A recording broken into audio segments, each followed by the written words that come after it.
지지 않을 때가 참 많습니다. 그렇다면 하나님께서는 어떠한 기도를 원하실까요? 오늘 우리는 예수 그리스도께서 어떻게 기도할지에 대해서 모범을 말씀하신 것을 통해서 기도하는 자로서 또 그 진해야 할 마음과 믿음의 태도를 배우고자 합니다. 그 기도의 내용에 대하여 전편과 후편의 두 번에 걸쳐서 제가 말씀을 전하도록 하겠습니다. 우선 우리 함께 본문을 살펴보도록 하겠습니다.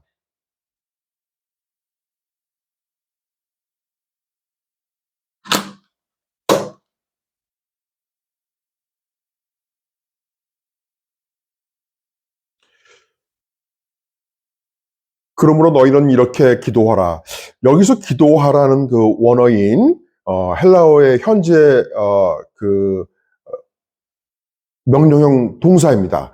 이것은 말하는 사람이 누군가에게 어떤 그 명령을 할 때 이례적인 행동을 요구하는 것이 아니라 지속적으로 행할 것을 명하는 것입니다. 그러므로 예수께서 의도하시는 바는 언제나 이렇게 기도하라고 말씀하신 것입니다. 이 두 번, 너희는 기도하라. 그리고 하늘에 계신 우리 아버지여, 여기서 우리 말이나 영어로 하늘 또는 heaven이라고 번역되어 있는 이 단어는 단수가 아닌 복수입니다. 우리 말에는 단수로 되어 있잖아요. 하늘. 그렇죠? 영어도 역시 마찬가지로 heaven. 단수잖아요. 단수인데, 원어에는 이게 복수입니다. 좀 더 정확하게 표현하면은, 이거를 그대로, 원어대로 그대로 직역을 하면은, 하늘들에 계신 우리 아버지여가 됩니다. 그렇다면, 왜 그리스도께서는 하늘이라고 하시지 않고 하늘들이라고 하셨을까요? 그것은 그리스도께서 하늘에는 서로 다른 의미의 하늘들이 존재함을 암시하시는 것입니다. 이와 관련하여 사도 바울은 고린도 후서 12장 2절에서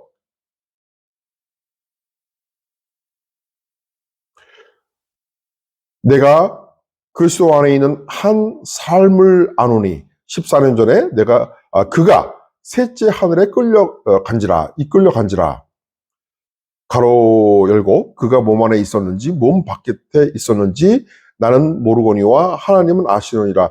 가로로 되어 있는 거는 여러분들 성경을 보실 때 가로가 쳐져 있는 그런 경우가 있는데요. 가끔 그런 경우는 그건 왜 가로가 쳐져 있냐면은 어떤 사본에는 그게 그 가로 쳐져 있는 그 문장이 없는 그런 말이 없는 게 있어요. 그래서 성경은 원본은 없어요, 사실은.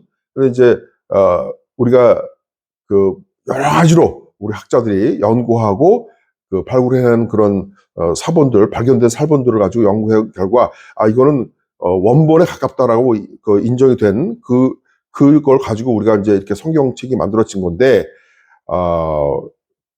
그 안에서 그 말씀 중에서 빠져 있는 그런 사본들이 있어요. 근데 그런 부분들은 이렇게 가로로 표시가 되어 있는 겁니다. 지금 이 말씀을 보면은, 그는 3층 천에 하늘에 갔다 왔다 하고 말씀한 것입니다. 그 3층 천이란 무엇일까요? 성경 안에 여러 말씀들을 종합해 볼 때, 성경은 하늘을 세 가지로 표현하고 있습니다. 첫째, 우리가 살고 있는 이 대기권 내의 눈으로 보이는 가시적인 하늘. 그리고 둘째, 저 멀리 해와 달과 별이 존재하는 그 우주 공간. 그것이 또 하늘이라고 할 수 있고, 그다음에 세 번째, 이런 모든 피조물계, 창조되어 있는 그런 피조물계를 초월한 영원한 하늘로서 타락한 것들이 어떠한 영향도 미치지 아니하고 하나님만이 온전히 존재하고 계신 가장 그 높은 하늘이 있습니다. 이렇게 성경은 세 가지의 하늘을 구분하고 있습니다. 이와 관련해서 그 구절들을 한번 우리가 잠깐 살펴보고 가겠습니다.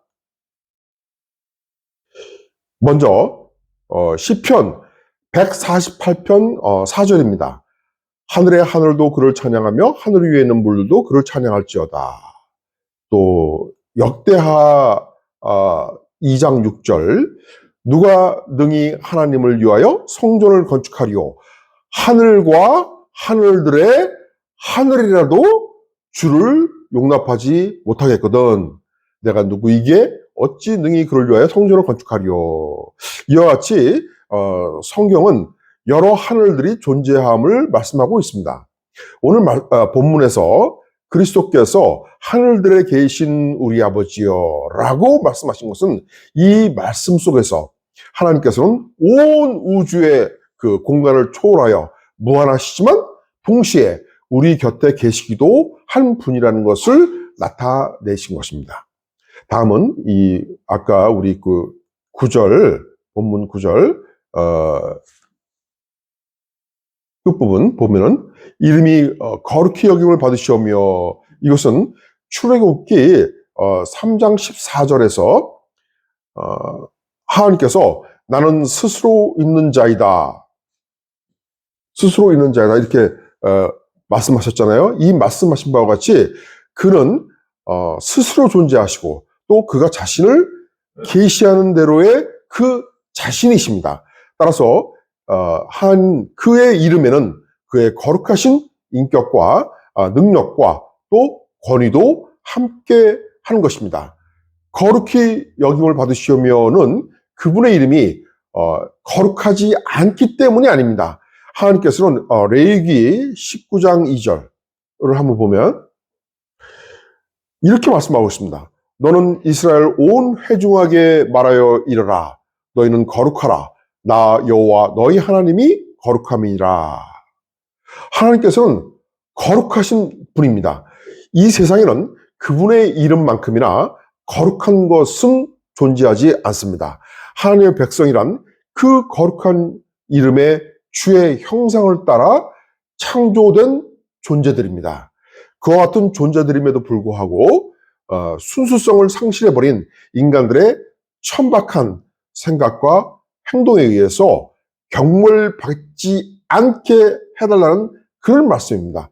경멸받지 주님의 이름이 하나님의 이름이 여호와의 이름이 경멸받지 않게 해달라고 강구하라는 그런 그리스도의 말씀이십니다.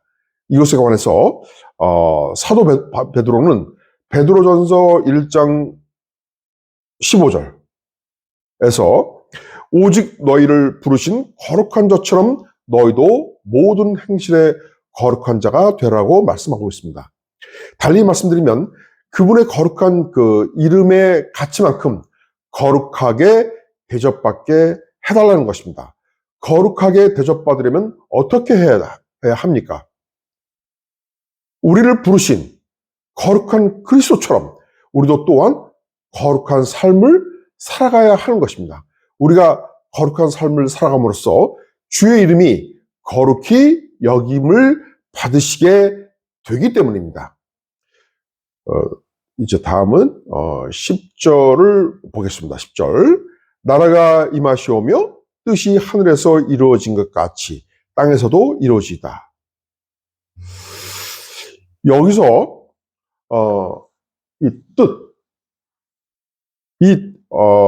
뜻이란 하나님의 뜻을 가리킵니다. 하늘에서 이루신 하나님의 뜻이 땅에서도 이루어지기를 바란다는 것입니다. 그렇다면 하늘에서 이루신 하나님의 뜻은 무엇일까요? 좀 어려운 질문입니다. 여러분들은 어떻게 생각하십니까?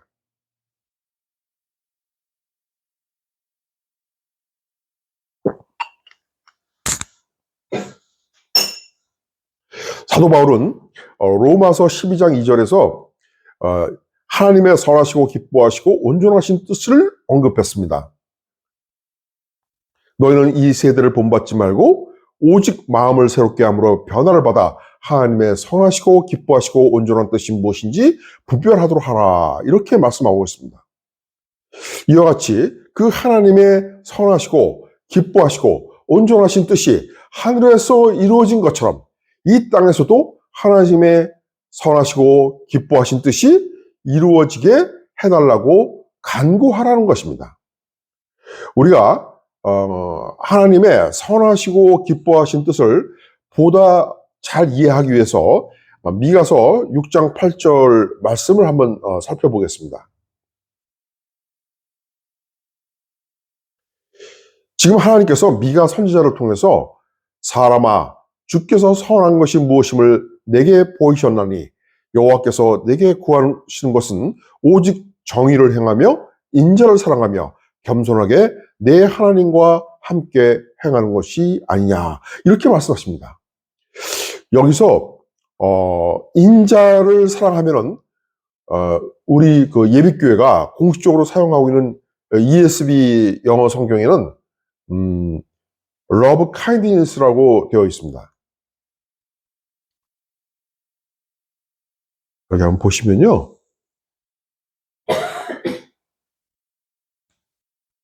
이게 이제 우리 ESV 성경인데요.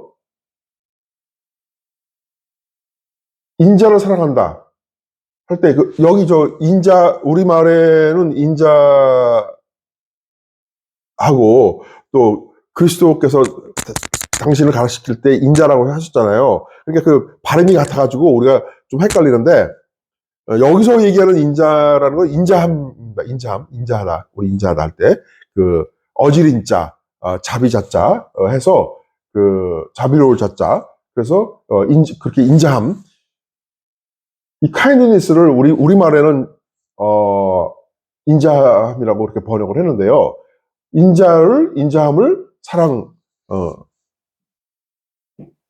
하며 이렇게 그 번역이 되어 있습니다. NIV 성경에는 love 사랑하는데 뭐를 mercy 긍휼함 사랑함. mercy는 이제 여러 가지 이제 의미가 있습니다만 여러 가지로 번역이 됩니다만 mercy라고 번역을 했습니다. 그다음에 이 CSB는 그 크리스천 스탠다드 바이블인데요. 이 크리스천 스탠다드 바이블에는 love, faithfulness 이렇게 그 번역을 했습니다. 그렇다면 이 영어로 그 kindness, mercy, faithfulness라고 번역된 그런 그 원어 그 단어의 의미는 무엇일까요? 구약 성경은 그동안 여러 차례 말씀을 드렸습니다만 히브리어로 쓰여져 있다고 말씀드렸습니다. 히브리어 원문은 헤세드라고 하는 그 단어가 사용되었습니다. 좀 꼬부랑 글씨인데 여러분들 이해를 좀 돕기 위해서 부득이 이 꼬부랑 글씨를 이렇게 지금 보여드리고 있습니다만은 이것이 이제 그 헤세드라고 이렇게 발음을 합니다. 이 헤세드라고 하는 그 단어는 구약 성경에 255회나 언급됩니다. 구약 성경 전체를 통해서 하나님께서는 이 헤세드라고 하는 단어를 긍휼, 인자, 자비, 사랑, 충성, 충실함, 신실함 그런 의미로 사용하셨습니다. 즉, 이 헤세드라는 단어가 서로 조금 비슷하지만 다양한 의미로 사용된 것입니다. 그것은 이 단어의 그 의미가 문맥에 따라서 다양하게 해석될 수 있으므로 각 문장에 따라 적절하게 해석되어야 한다는 것을 의미합니다. 미가서 6장 8절의 말씀을 상세히 여러분들께 설명드릴 수는 없지만 이 시간에 여기서는 앞뒤 문맥의 그 정황상 지금 이게 지금 미가서 6장 8절의 그 원문인데요. 앞뒤 문맥의 정황상 이스라엘 백성이 여호와 하나님과의 언약의 충실할 것을 말씀하고 있기 때문에 아까 그 크리스천 바이블, 스탠다드 바이블 에서는 faithfulness라고 번역을 했다고 말씀드렸잖아요. 그러니까 우리말로 신실함 또는 충실함이라고 그렇게 번역한 크리스천 스탠다드 바이블의 해석이 가장 적절한 해석이라고 할 수 있습니다. 이 헤세드의 이 헤세드의 의미를 충실함 또는 그 신실함이라고 본다면 이 미가서 6장 8절의 말씀은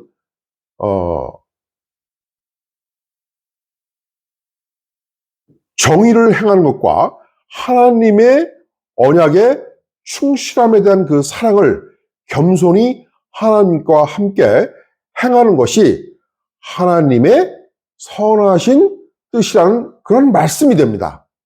좀 더 구체적으로 말씀드리면 하나님의 선하신 뜻은 자기의 백성들과 맺은 언약인 그들에게 하나님이 되어주심으로써 정의를 충실히 하나님께서 행하시고 또한 하나님과 그의 백성이 서로 상호간에 맺은 그 약속인 그 언약을 바탕으로 자기의 백성들도 즉 우리들도 믿음을 가진 자들도 역시 정의를 충실히 행하기를 원하신다는 것입니다.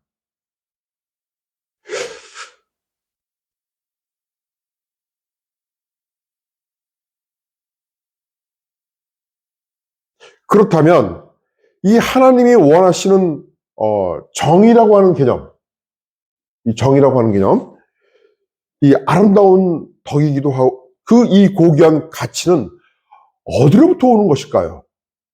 즉 하나님께서는 무엇을 정의롭다고 하시는 것일까요?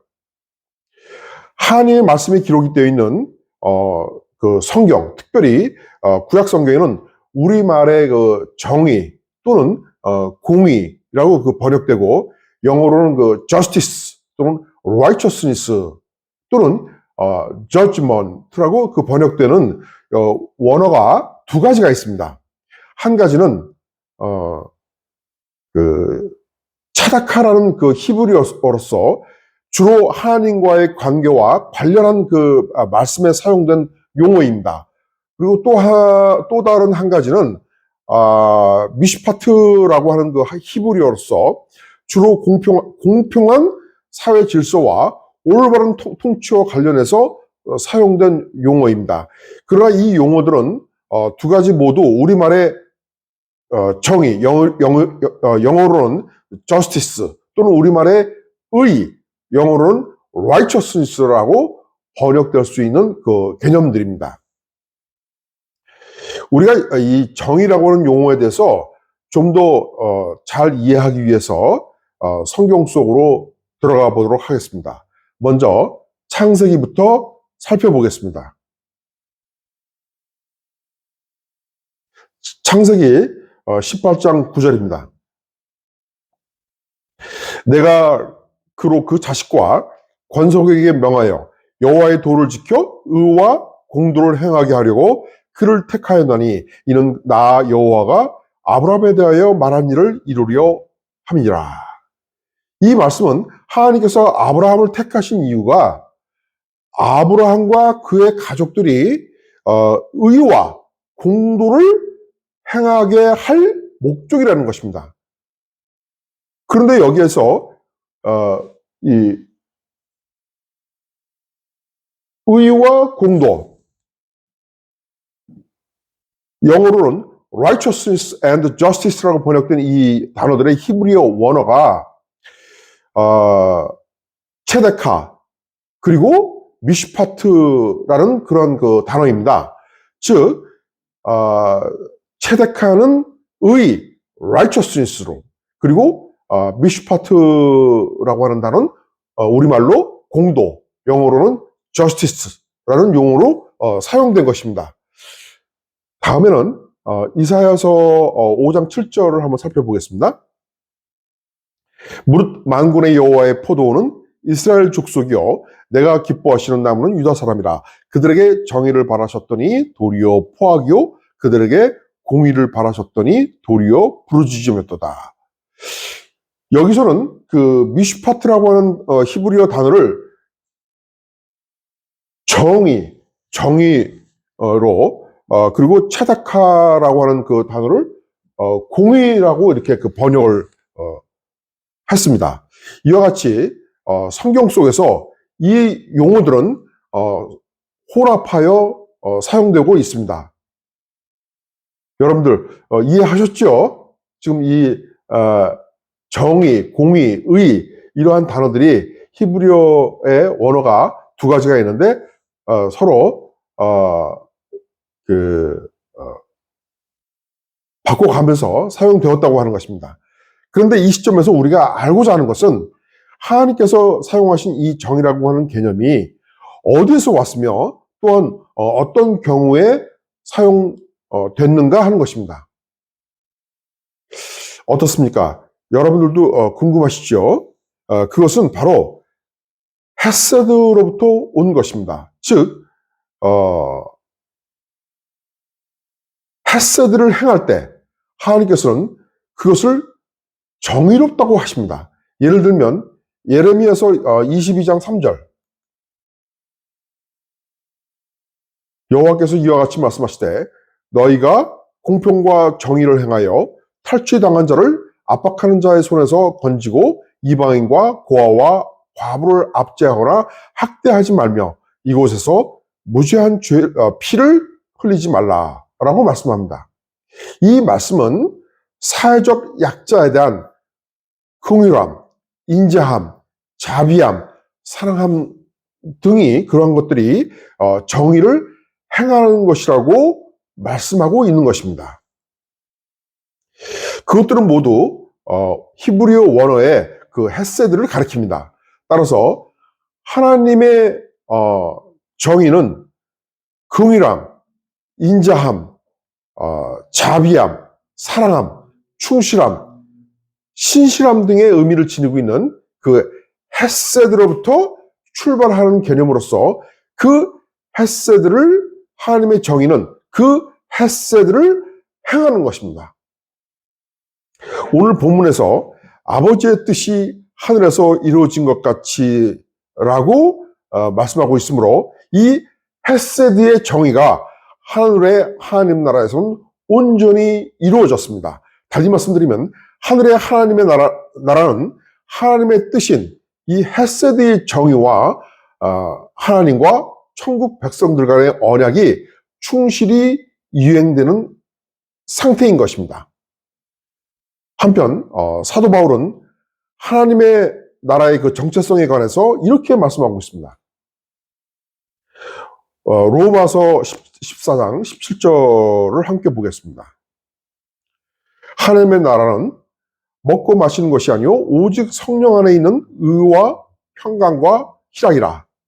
이 말씀은 하나님의 나라가 하나님의 영과 함께 의, 즉 하나님의 정의와 평안과 기쁨을 누리는 상태라는 것을 말씀하고 있습니다. 따라서 하나님의 나라는 하나님의 언약에 따라서 헤세드의 정의와 평안과 기쁨이 있는 상태인 것입니다. 그리스도께서는 그 하나님의 나라의 상태를 이 땅에 있는 그리스도의 백성들이 얻고자 간구하라는 것입니다.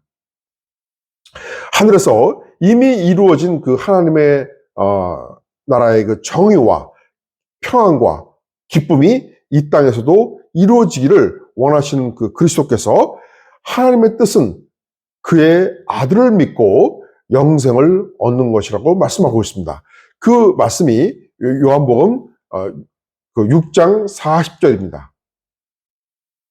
내 아버지의 뜻은 아들을 보고 믿는 자마다 영생을 얻는 이것이니 마지막 날에 내가 이를 다시 살리리라 하시니라.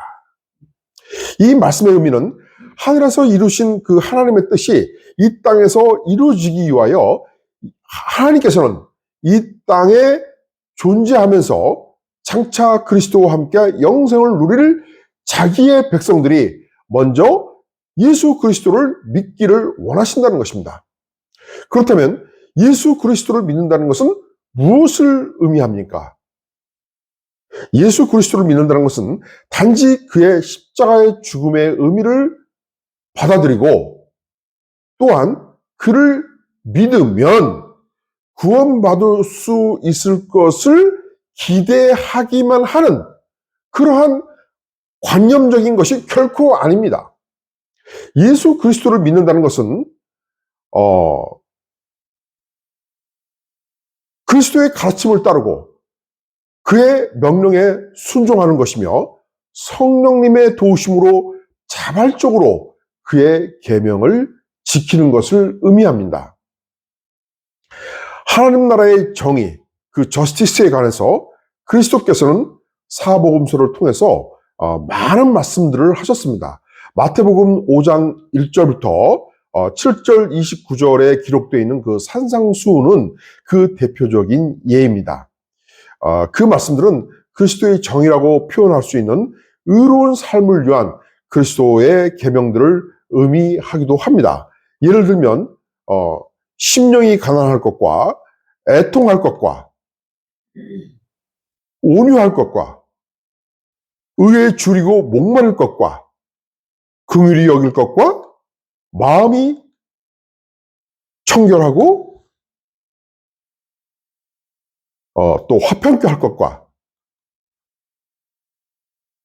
의를 위하여 핍박을 받을 것 등을 말씀하신 그 팔복 그리고 좁은 문으로 들어갈 것 등을 포함해서 마태복음 5장 1절부터 7장 29절에 등장하는 여러 가지 그리스도의 말씀과 계명들은 구약의 하나님의 그 긍휼함, 자비함, 인자함, 사랑함, 충실함, 신실함, 즉 헤세드로부터 나온 덕목들입니다. 그러한 하나님의 헤세드가 예수 그리스도에 의해서 보다 심화되고 발전된 것이 신약의 그리스도의 정의, 즉 그리스도께서 선포하신 복음 안에 포함된 계명들인 것입니다. 이와 같은 그리스도의 정의로 표현될 수 있는 아버지의 뜻인 그 하나님의 의가, 즉 헤세드를 행함이 이 땅에서 온전히 이루어지기를 소망하는 그러한 기도를 하라는 것입니다. 그것은 그리스도께서 우리에게 하나님의 의로운 요구를 행하라고 명령하셨다는 것을 의미합니다. 우리가 이렇게 함으로써 이미 하늘에서 이루어진 하나님의 통치와 하나님의 의, 즉 하나님의 정의가, 달리 말씀드리면 그리스도의 정의가 지금 현재 우리 안에서 이루어지게 되는 것입니다. 그리고 나아가서 우리가 이 땅에서도 하늘의 하나님의 나라에서 이미 온전히 이루어진 하나님의 정의인 긍휼함, 자비함, 인자함, 사랑함, 충실함, 신실함, 그런 것들의 그 헤세드, 바로 그 헤세드로부터 나오는 하나님의 정의의 그 첫 열매인 하나님의 나라를 누릴 수 있게 되기 때문입니다. 여러분, 제가 지금까지 드리는 말씀들을 잘 이해하고 계시죠? 그리고 여러분들도 동의하십니까? 네, 감사합니다. 다음은 11절을 보겠습니다. 오늘 우리에게 일용할 양식을 주시옵고 에서 이 오늘이라는 단어,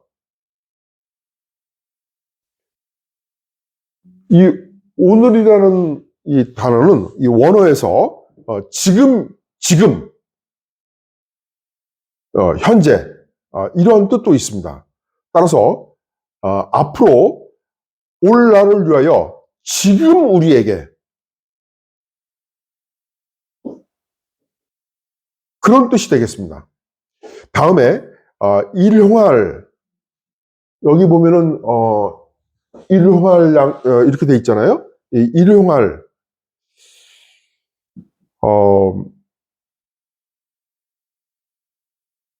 이 일용할이라고 하는 이 단어의 그 원어 그 에피오시온이라고 하는 단어인데, 이 에피오시온이라고 하는 이 단어는 이 원어의 그 의미에서 그 생존에 필요한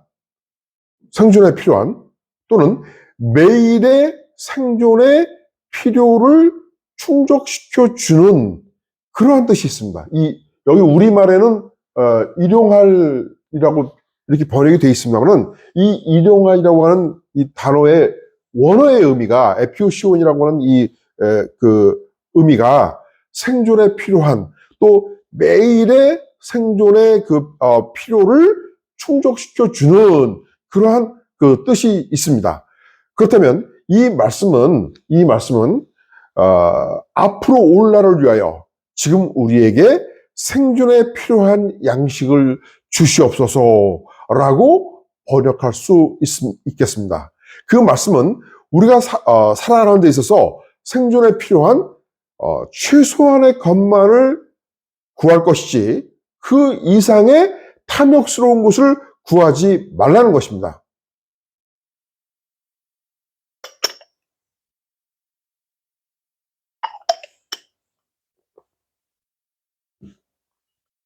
여러분들 그렇지 않습니까? 많은 분들이 기도하면서 더 많은 걸 달라, 더 좋은 집, 더 잘 사는 거, 더 많은 비즈니스, 그런 것들을, 지금 내가 어떤 비즈니스 하고 있는데 내가 또 새로운 비즈니스 할 건데 이 비즈니스가 이루어지게 해달라고 얼마나 많이 기도를 합니까?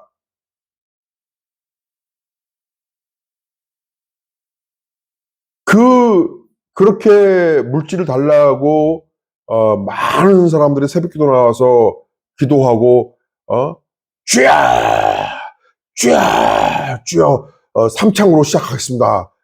이런 그 인도자의 인도에 따라서 그렇게 부르짖어가면서 기도를 하는 내용들을 보면은 각자 자기의 삶에 좀 더 풍요로운 삶을 위해서 기도하는 그런 내용들이 너무나 많은 것이 현실입니다.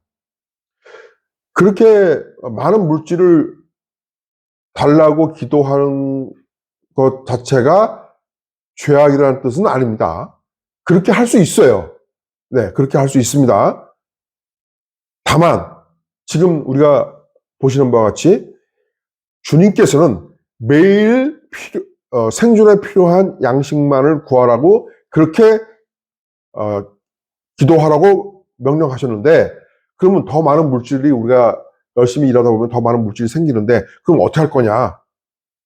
그리고 내가 더 많은 물질을 필요로 하고자 하는 그런 기도를 할 때 그 기도하는 목적이 무엇이냐 하는 것이 중요한 것입니다. 우리가 생존에 필요한 것, 그 이상의 것을 얻게 되면 그것을 어떻게 해야 할 것이라고 하는 것이 그런 의문이 생기는 것입니다. 그것은 우리가 하나님의 뜻이 무엇인지를 밝혀냄으로써 그것에 대한 해답을 얻을 수 있습니다. 그와 관련해서 하나님의 뜻은 이 책의 그 산상수훈 속에 담겨 있는 그리스도의 정의 안에서 발견될 수 있습니다. 그런데 오늘 본문의 말씀은 산상수훈이 시작되는 마태복음 5장 1절부터 7장 29절까지 계속 이어지는 가운데 있는 것입니다. 따라서 본문을 이해하기 위해서는 본문의 앞뒤 전체의 맥락을 통해서 말씀하시는 분의 의도를 파악해야 합니다. 마태복음 6장 19절과 20절을 우리가 함께 살펴보겠습니다.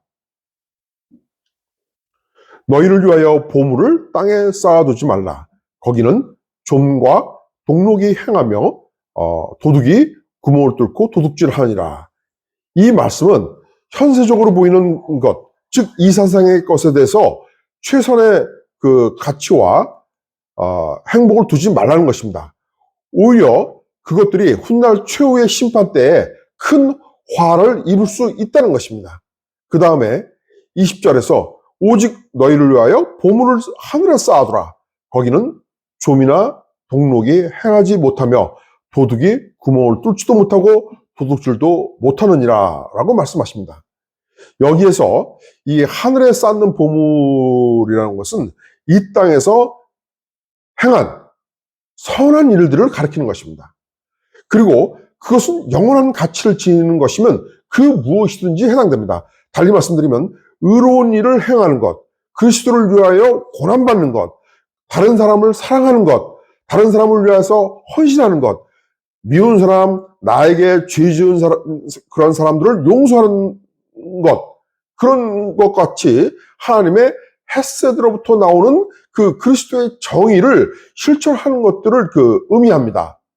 그와 같은 것들을 행하는 삶이야말로 7장 21절에서 마태복음 7장 21절에서 나더러 주여 주여 하는 자마다 천국에 다 들어갈 것이 아니요 다만 하늘에 계신 내 아버지의 뜻대로 행하는 자야 들어가리라 라고 하신 그런 말씀처럼 하나님의 뜻대로 살아감으로써 영생을 얻는 길입니다. 또한 아버지의 뜻이 하늘에서 이룬 것 같이 이 땅에서도 이루어짐으로써 그 영생의 첫 열매를 맛보고 세상적인 허무한 평안과 기쁨이 아닌 참된 하늘의 평안과 기쁨을 이 땅에서도 누릴 수 있다는 것입니다.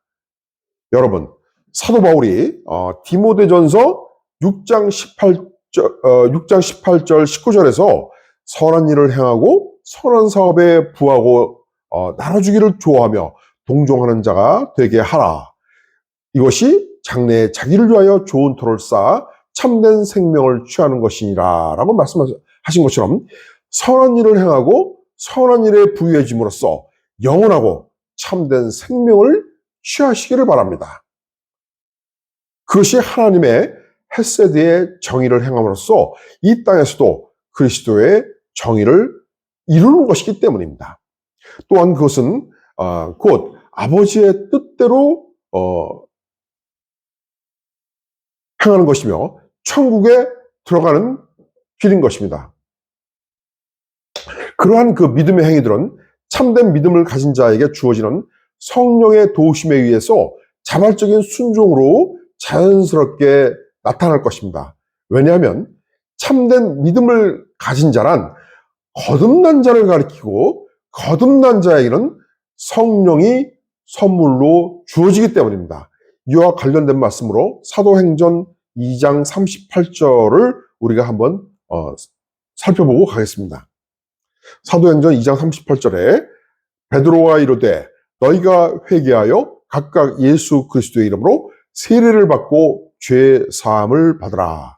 그리하면 성령의 선물을 받으리니. 성령의 선물을 받으리니. 그러니까 세례를 통해서 회개하고 그리스도를 진정으로 내 인생의 삶의 그 주인, 그분을 내 주로, 구주로, 왕으로 모시겠다. 이렇게 결단한 그런 자에게는 성령님을 선물로 주시겠다. 성령님께서 그 사람과 그 안에, 그 사람 안에 내주한다. 즉, 그 안에 계시겠다. 이렇게 약속을 하신 겁니다.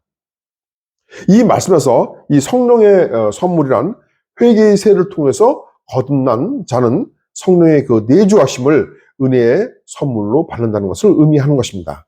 따라서 거듭난 자는 자기를 구원하신 그리스도의 그 은혜의 감격함과 감사함으로 인해서 자기 안에 계시는 그 성령의 인도하심에 따라서 자발적으로 그리스도의 계명을 지키고자 합니다.